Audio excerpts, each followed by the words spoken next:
ਜ਼ਿੰਦਗੀ ਦੇ ਵਿੱਚ ਜੇ ਬਿਹਤਰ ਇਨਸਾਨ ਬਣਨਾ ਹੈ ਨਾ, ਬਿਹਤਰ ਇਨਸਾਨ ਬਣਨ ਲਈ, ਨੇਕ ਇਨਸਾਨ ਬਣਨ ਦੇ ਲਈ ਇੱਕ ਗੱਲ ਦਾ ਧਿਆਨ ਰੱਖਿਓ, ਭਾਵੇਂ ਛੋਟਾ ਜਿਹਾ ਹੀ ਕਿਉਂ ਨਾ ਹੋਵੇ, ਝੂਠ ਬੋਲਣ ਤੋਂ ਜ਼ਿੰਦਗੀ ਦੇ ਵਿੱਚ ਪਰਹੇਜ਼ ਕਰਿਓ। ਆਖੋ ਧੰਨ ਗੁਰੂ ਰਾਮਦਾਸ ਜੀ, ਧੰਨ ਗੁਰੂ ਰਾਮਦਾਸ ਜੀ। ਝੂਠ ਬੋਲਣ ਦੀ ਆਦਤ ਨੂੰ ਆਪਣੀ ਲਾਈਫ ਦੇ ਵਿੱਚੋਂ ਘਟਾਇਓ ਜੇ ਬਿਹਤਰ ਇਨਸਾਨ ਬਣਨਾ ਚਾਹੁੰਦੇ ਹੋ। ਜੇ ਨੇਕ ਇਨਸਾਨ ਬਣਨਾ ਚਾਹੁੰਦੇ ਹੋ, ਫਿਰ ਛੋਟਾ ਜਿਹਾ ਹੀ ਝੂਠ ਹੈ ਨਾ, ਸੰਕੋਚ ਕਰੋ, ਸੰਕੋਚ।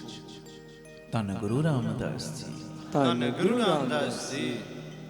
ਸੱਚੀ ਗੱਲ ਕਰੋ, ਖਰੀ ਗੱਲ ਕਰੋ, ਕਲੀਅਰ ਗੱਲ ਕਰੋ, ਵੱਲ ਵਲਿੰਗ ਦੇ ਨਾਲ ਗੱਲ ਨਹੀਂ ਹੈ ਜੀ।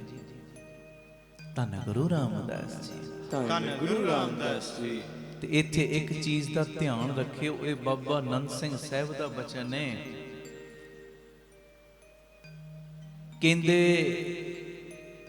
ਕਈ ਵਾਰੀ ਇਹੋ ਜੀ ਸਿਚੁਏਸ਼ਨ ਵੀ ਆਉਂਦੀ ਹੈ ਲਾਈਫ ਦੇ ਵਿੱਚ, ਇਹੋ ਜਿਹਾ ਸਿਸਟਮ ਵੀ ਬਣਦਾ ਜ਼ਿੰਦਗੀ ਦੇ ਵਿੱਚ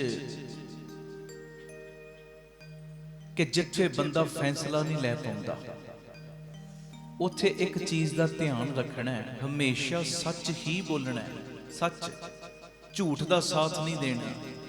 ਪਰ ਇੱਕ ਚੀਜ਼ ਦਾ ਧਿਆਨ ਰੱਖਿਓ, ਜਿਸ ਜਗ੍ਹਾ ਦੇ ਉੱਤੇ ਝੂਠ ਬੋਲਣ ਦੇ ਨਾਲ ਕਿਸੇ ਦੀ ਇੱਜ਼ਤ ਬਚ ਰਹੀ ਹੋਵੇ, ਕਿਸੇ ਦੀ ਜਾਨ ਬਚ ਰਹੀ ਹੋਵੇ, ਜਿਸ ਜਗ੍ਹਾ ਦੇ ਉੱਤੇ ਝੂਠ ਬੋਲਣ ਦੇ ਨਾਲ ਕਿਸੇ ਦਾ ਕੰਮ ਸਵਰ ਰਿਹਾ ਹੋਵੇ, ਉਹ ਝੂਠ ਵੀ ਉੱਥੇ ਸੱਚ ਤੋਂ ਵੱਡਾ ਹੋ ਜਾਂਦਾ ਹੈ।